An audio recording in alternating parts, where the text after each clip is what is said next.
Friends, welcome to 4వే news channel. ఏ చిన్న మెసేజ్ అయినా మీకు వీడియో రూపంలో మన ఛానల్లో చూపిస్తున్నాం ఫ్రెండ్స్. సో మీరు ఇచ్చే లైక్స్ నాకు మోటివేషన్గా ఉంటుంది. సో మన ఛానల్ని సబ్స్క్రైబ్ చేయని వాళ్ళు సబ్స్క్రైబ్ చేయండి.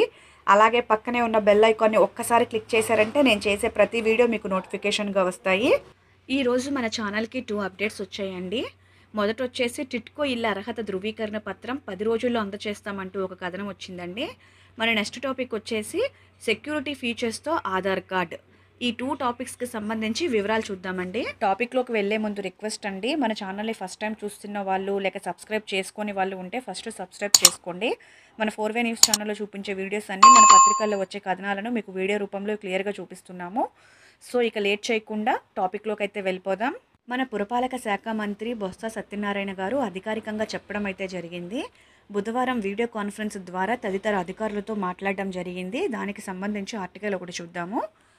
త్వరలో ఇళ్ల దరఖాస్తుదారులకు అర్హత ధృవీకరణ పత్రాలు కార్యాచరణ రూపొందించాలని అధికారులకు మంత్రి బొత్స ఆదేశం. ఏపీ టిట్కో ద్వారా పట్టణ ప్రాంతాలలో 365, 430 చదరపు గజాల్లో నిర్మిస్తున్న ఫ్లాట్ల దరఖాస్తుదారులకు 10 రోజుల్లో అర్హత ధృవీకరణ పత్రాలను అందజేసేలా కార్యాచరణ రూపొందించాలని అధికారులను మంత్రి బొత్స సత్యనారాయణ ఆదేశించారు. పురపాలక శాఖ కార్యదర్శి జె శ్యామలారావు, ప్రత్యేక కార్యదర్శి వి రామ్మోహన్ రావు, టిట్కో ఎండి శ్రీధర్ తదితరులతో కలిసి మంత్రి బుధవారం వీడియో కాన్ఫరెన్స్ నిర్వహించారు. ఈ సందర్భంగా మంత్రి మాట్లాడుతూ మెప్మా అధికారుల ద్వారా లబ్ధిదారులకు బ్యాంకు రుణాలు సులభంగా లభించేలా చూడాలని సూచించారు. ఈ కాలనీలో మౌలిక వసతుల కల్పన పనులను వేగవంతం చేయాలని ఆదేశించారు. వరద నీరు తగ్గుముఖం పట్లగానే పట్టణాలలో యుద్ధ ప్రతిపాదిక పారిశుద్ధ్య చర్యలు చేపట్టాలని మున్సిపల్ కమిషనర్కు ఆదేశించారు. సీఎం వైఎస్ జగన్ ఆదేశాల మేరకు ప్రతి ప్రాంతంలోనూ పారిశుద్ధ్య కార్యక్రమాలు ముమ్మరంగా జరగాలని, అధికారిక లేఅవుట్లు, అక్రమ కట్టడాలు లేకుండా చర్యలు తీసుకోవాలని ఆదేశించారు. అనధికారిక లేఅవుట్లు, భవనాల గుర్తింపు, ఆన్లైన్లో నమోదు ప్రక్రియను వెంటనే పూర్తి చేయాలని సూచించారు. ఇదే టాపిక్కి సంబంధించి మరో పత్రికలో వచ్చిన ఆర్టికల్ చూద్దామండి. ప్రధానమంత్రి ఆవాస యోజన లబ్ధిదారుల సమాచారం సిద్ధం చేయాలని పురపాలక శాఖ మంత్రి బొత్స సత్యనారాయణ టిట్కో అధికారులను ఆదేశించారు. బుధవారం అమరావతి నుంచి నిర్వహించిన దూరదృశ్య శ్రవణ సమీక్షలో అంటే వీడియో కాన్ఫరెన్స్లో పలు అంశాలపై మాట్లాడారు. ఎంతమంది లబ్ధిదారులు ఉన్నారు, వాటాదారం ఎందరూ చెల్లించారు, అనర్హుల వివరాలను సిద్ధం చేయాలన్నారు. అనర్హులకు డబ్బులు తిరిగి ఇచ్చేయనున్నట్లు తెలిపారు.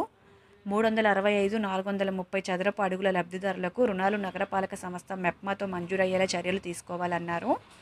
300 చదరపు అడుగుల కేటగిరీలో బ్యాంకులకు వాయిదాలు చెల్లిస్తూ వాటిని ప్రభుత్వమే చెల్లించి లబ్ధిదారులకు రుణ విముక్తులను చేస్తామన్నారు. అర్హులై ఉండి స్థలాలు లేక ఇల్లు కట్టుకోలేని వారికి పేదలందరికీ ఇల్లు పథకం మంజూరు చేస్తామన్నారు. నగరపాలక, నగర పంచాయతీల్లో భవన నిర్మాణాలు జరిగే ప్రాంతాలకు పట్టణ ప్రణాళిక కార్యదర్శులు వెళ్ళి ఈ నెల 19లోగా వాటి వివరాలు అందించాలని ఆదేశించారు. మనం పైన చెప్పుకున్నాం కదండి, సెక్యూరిటీ ఫీచర్స్తో ఆధార్ కార్డ్ అని. దానికి సంబంధించి వివరాలు చూద్దాం. ఆధార్ కార్డును మరింత సులువుగా ఉపయోగించుకునేలా క్రెడిట్ కార్డ్ సైజులో పీవీసీ కార్డు రూపంలో దీనిని unique identification authority of India తీసుకొచ్చింది.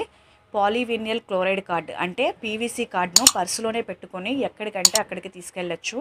ఇందులో ఎన్నో సెక్యూరిటీ ఫీచర్స్ ఉండటంతో పాటు సాధారణ కార్డుతో పోలిస్తే ఎక్కువ కాలం మన్నుతుంది. వేగంగా వెరిఫై చేసుకోవచ్చు. ఆన్లైన్లో 50 రూపాయలు చెల్లించి ఆర్డర్ చేస్తే దాదాపు వారం లోపే పోస్ట్ మ్యాన్ తీసుకొచ్చి ఇచ్చేస్తాడు. ఇందులోని ప్రత్యేకతలు: నాణ్యమైన ప్రింటింగ్, లామినేషన్ వల్ల ఆకర్షణీయంగా కనిపిస్తుంది, ఎక్కువ కాలం మన్నుతుంది. దీనిపై హోలోగ్రామ్, గులోచ్ ప్యాటర్న్, గోస్ట్ ఇమేజ్, మైక్రోటెక్స్ ఉండడం వల్ల డూప్లికేట్ తయారు చేయడం కష్టం. ఇది పూర్తిగా వెదర్ ప్రూఫ్ అంటే నీరు పడ్డా దుమ్మంటినా ఏమీ కాదు, ఎక్కడికైనా తీసుకెళ్లొచ్చు, పాడవుతుందనే బాధ అక్కర్లేదు. క్యూఆర్ కోడ్ కూడా ఉంటుంది కాబట్టి వెంటనే ఆఫ్లైన్ వెరిఫికేషన్ సాధ్యమవుతుంది.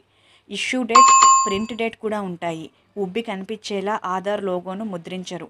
ఆధార్తో మొబైల్ నెంబర్ రిజిస్టర్ కాని వాళ్ళు ఈ కార్డుని ఆర్డర్ చేయొచ్చు. ఇది వరకే ఆధార్ కార్డు కోసం దరఖాస్తు చేసుకున్న వాళ్ళు ట్రాకింగ్ కోసం ఈ లింకును ఓపెన్ చేసి మొబైల్ ఆధార్ ట్యాబ్పై క్లిక్ చేయాలి. తిరిగి చెక్ ఆధార్ పీవీసీ కార్డు ట్యాబ్పై క్లిక్ చేస్తే స్టేటస్లో మీకు క్లియర్గా తెలుస్తుంది. ఈ వీడియో మీకు నచ్చినట్లయితే లైక్ చేయండి, షేర్ చేయండి, సబ్స్క్రైబ్ చేయండి. థ్యాంక్ యూ ఫర్ వాచింగ్ 4వే న్యూస్ ఛానల్.